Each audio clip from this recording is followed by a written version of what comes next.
Mike's Daily Podcast. Episode 1205, 1205 high. I'm Mike Matthews, broadcasting from Cafe Anyway, located somewhere in Podcastro Valley, Mont. Welcome. I'm so welcoming now to the show, and we have a wonderful segment that's coming up, Baffle You News-wise. That's why we call it Mike's Daily Podcast. Matthews News. Plus, we will hear from Chely Shoehart, Floyd the Floorman, and John Deere the Engineer. Mike's Daily Podcast. This morning, I woke up to something on my front doorstep. It was something, and it made me leap out of my skin because I could not believe someone left a letter addressed to me on my doorstep, and it had rained. Why not stick it in that wonderful mailbox Mike's Daily Podcast that I have next to the door? Why not put it in there? No, I'll just leave it on your doorstep. It's like they did all the Daily work of Podcast walking up to my door. Yeah!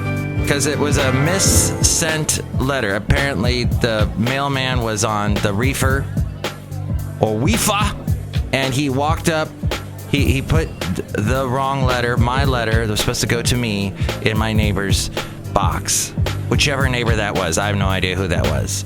And that neighbor said, I'm going to walk over to Mike's house, and I'm going to take the letter, and I am going to walk up to his front door. Okay, I've walked up to the front door, and now I'm going to stick it in the mailbox. No, I'm going to throw it on the ground. Throw it on the ground. Throw it right there, because I can't walk a single step further. Oh, wait, my arm could reach over and put it in the mailbox. No, I'm going to throw it on the ground. And that's what they did. I make weird noises with my voice, so that just baffles me. It didn't get completely drenched. It got a little wet, and it was thankfully, it was from Kaiser Permanente, something important, but it wasn't the letter from Obama saying, I hate you, Mike. I'm going to raise your insurance. That's what I'm going to do. No. Now, can we get real about this whole insurance thing and about Fox News and all the conservative media going on and on about the insurance going up? Oh, look who just walked in. Hello, my Matthews. It's Chely Shoehart, the gift shop supervisor. Oh my God, you were really loud just then. I was loud. I was trying to make the point about I can't understand why people do the things they do. They're baffling, Chely. I know, Mike Matthews. Like when I'm working in the gift shop, and I'm putting things up there for people to buy, and then the people come in and they buy it. That's really strange. That you make money off of them? No, what's really strange is that I'm sitting here talking to you when I should be making money. You're very rich. I am. I'm more rich than this dummy guy person who's gonna say something right now. Yes. If I can find the thing you were talking about. Right here. I'm really rich. I hate him. A lot of people do. But apparently he's still running for the office. His latest stump is a jump for Trump. He is going on and on about how... Oh, what was it? Oh, he said that Hillary was pandering to Latinos being on that show on Univision. Oh, look who else just walked in. Oh, Mike, this is Floyd the Floorman. And this is John Deere the Engineer. I saw that. Television's scary. It is. It's very scary. But it was funny to see Hillary dancing. Yeah, she was dancing on that Univision show where they always have very beautiful women.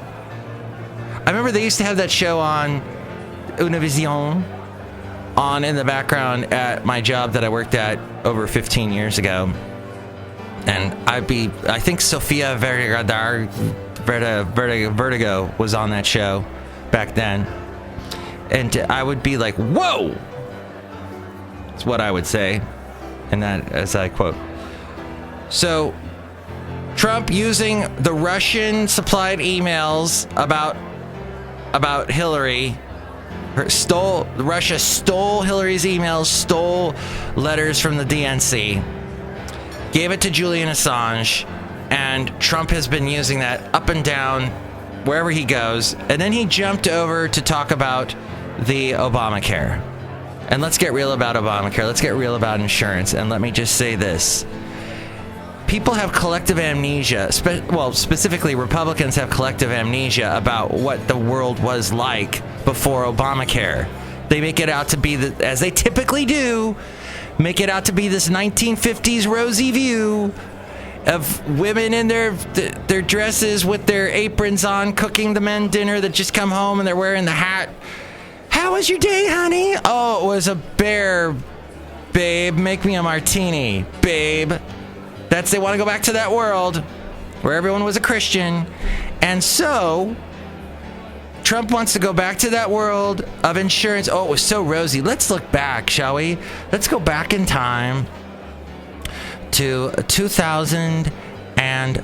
Oh, let's go to 2005. Okay, I was married then. Had been married for about a year.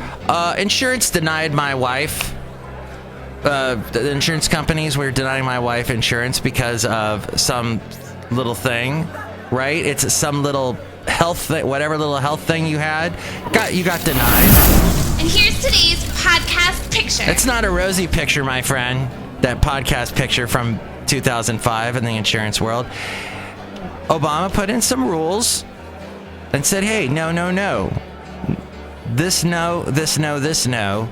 And we've got this new system. And insurance company. Now, the insurance companies said, well, what we're going to do is, we'll let Obama do his little thing.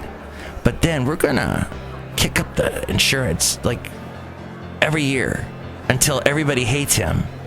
And the insurance companies still, they're left to their own devices. It would be 20 times worse right now. You 25%, try like 75%. It would be in that world of no Obamacare, which Trump wants. The podcast picture is of me. I didn't really bring it up when Ariel was announcing the podcast picture because it's of me. So see who I am in the picture at mikesdailypodcast.com. Also go to mikesdailypodcast.com and click on the Amazon link, buy whatever it is you're going to buy, and you'll get a special, you'll help out the show. I guess you'll get the thing you were buying on Amazon. But it's a great way to support the show. There's also a PayPal link. You'll get a special greeting from all the Cafe Anyway characters if you do that.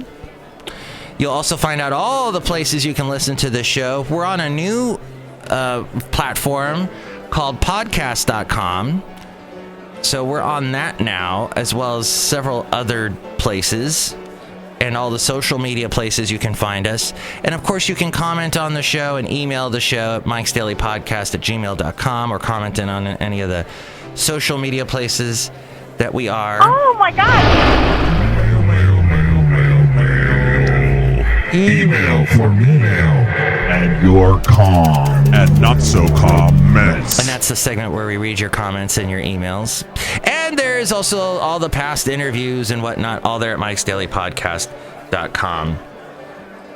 Now, I want to say the little clip I saw from Univision and Hillary getting, was it a bottle of Patron from a lower height male individual? Brought it to her. That was an interesting moment. Dennis Prager, who is a conservative talk show host, who of course was going on and on about Obamacare prices going up, as if it's Obama who made the prices. No, it's the insurance companies. Hello? It's the insurance people. Like anyone has ever had, the insurance companies must be loving this. They're like, wow, for once people don't hate us, they hate Obama. Ha ha! Win-win. Dennis Prager has said some of the most sexist things. He should be arrested. He was actually defending what Trump said on the bus yesterday. We heard it. Marco, who does the Marco Minute. The Marco Minute. The Marco Minute.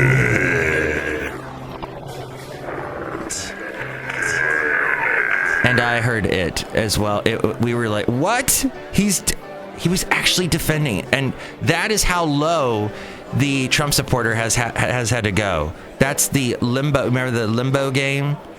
They've had to go that far till they're lying down on the ground, covered in dirt. It's that bad. Before we get to the segment Matthew's News, I wanted to point out one interesting thing, and that would be people that do mass corporate emails when really they're speaking to one individual. I've had this happen a couple of times over the past week where someone, a particular person that everyone knows is responsible, they should be getting the email, but instead the person that sends out the email that's reprimanding that one person decides to send it to everyone and says it's everyone's fault instead. Don't you hate those? I hate that. Don't you hate those? And that's the segment that we call Don't You Hate Those? No, that's not a segment. And then also real quickly, last Friday, that massive internet-wide thing that happened that shut down the internet. Actually, it really shut down places I don't go to. Spotify, Twitter, Reddit. Who cares about those places? Although we are on Twitter. But that was all caused by the Internet of Things, a phrase I am not too pleased with the words Internet of Things. It makes me feel weird, but it is an actual phrase that will become more and more important. They're actually shortening it down to the IoT, Internet of Things. It's basically the little bit of the connection to the internet that devices that you use in your house or in your car or whatever are connected devices. Your refrigerator, for example, might be connected to the internet, your home security system, etc. And when people get these things, they don't reset the password. And now hackers know what that password is because it's a company manufacturer found password, the one they arrive with, and you need to change it when you get it. Well, people don't change it, and hackers were able to use Internet of Things to create this massive disturbance in the Force. Luke, follow the Force. Let the Force guide you. Use the Force, Luke. And that is what so change your passwords, update your computers, turn off your devices and your computers when you're not using them. I know a guy that leaves his computer on all the time. Well, it saves electricity. No, it uses electricity. My electric bill went down tremendously when I stopped leaving my computer on all the time. And hey, you know what else? My computer started working better. So change your passwords regularly, reboot your computers regularly, and turn them off. Turn off your connective devices when you're not using them. Maybe it's a good idea to turn off your smartphone for periods of time when you're not using it.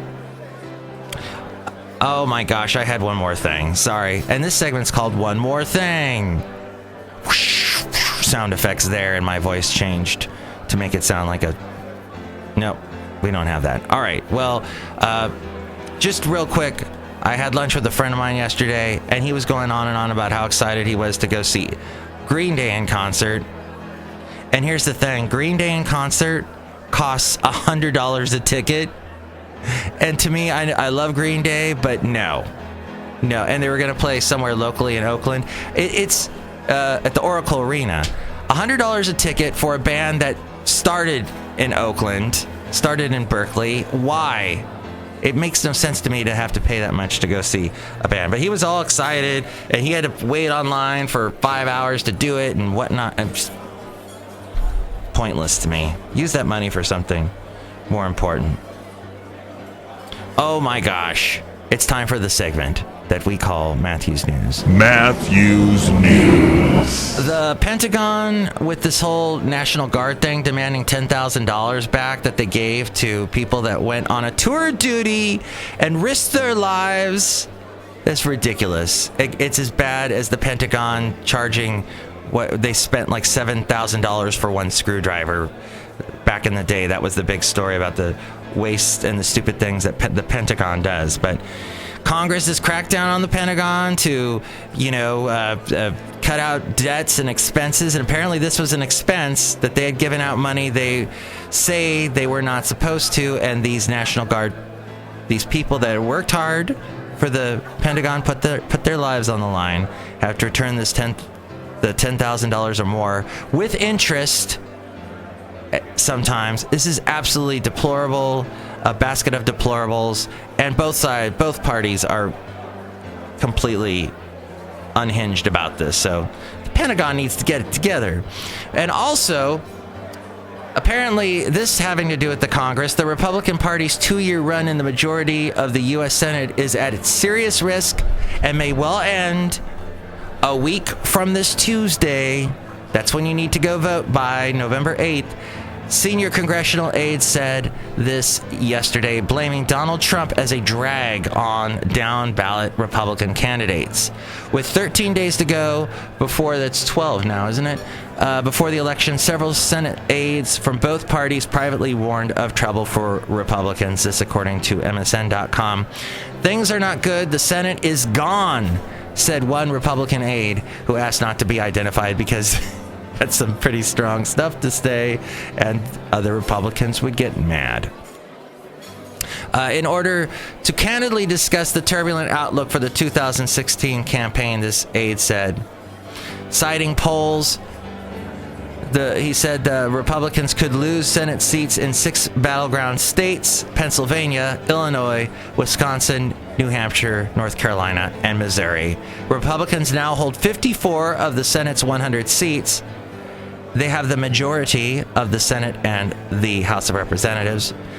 Democrats must snatch 4 seats to win a majority in the Senate, provided their presidential candidate Hillary Clinton beats Trump and keeps on dancing to the wonderful sounds of Univision. And I don't have any cool music for that. I just have this. And that's French. Dang it. Now this of course all this is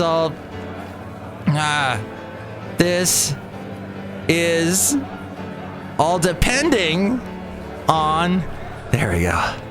Whew, that was a hard hill to get over. Hillary Clinton beating Trump. That would make Clinton's running mate Tim Kaine the tie-breaking Senate vote, since the vice president votes in order to break a tie. On Tuesday, the nonpartisan Cook Political Report predicted Democrats would gain 5 to 7 seats. Such a result would leave them short of the 60 votes needed to easily get things done in the Senate, but it would provide a majority. A less pessimistic Senate Republican aide said the Senate could control still could go either way, but sketched out problems. In Pennsylvania, the aide said Senator Pat Toomey has to fight off dead weight at the top of the ticket, referring to Trump. He said Missouri Democrat Jason Kander, who is trying to unseat Senator Roy Blunt, is a great candidate. Nationally, the reason we don't hold the Senate if we don't is because of Donald Trump, this aide said. Of course, this has been a volatile and unpredictable year, and there's still time for trends to reverse as we've seen things going up and down. According to Real Clear Politics, Toomey leads by 1.8 percentage points in Pennsylvania. That's a tiny, tiny bit. While Blunt is up by a point in strongly Republican Missouri, and Senator Richard Burr has a 2.8 lead in North Carolina over his Democratic challenger. Tiny, tiny, teeny, whiny, teeny points. Now, that's the end of the show. As we go outside a cafe anyway, we're bringing Mike's Daily Podcast somewhere in Podcaster Valley. Don't leave letters on doorsteps. Don't pay, I would say, over $30 max for Green Day tickets. I mean, they're awesome, an awesome band, but still, that's ridiculous. Over 100. And you know what? Green Day probably isn't getting any of that. It's all going to stupid Ticketmaster and Live Nation and all those companies. Ugh. I hate them, and I hate insurance companies. And Dennis Prager needs to be arrested, because he would be in jail for the things that he says. Because you'd be in jail. That's right. You hear that, Dennis Prager? Because you'd be in jail. Your own guy that you're rooting for, that you're having hot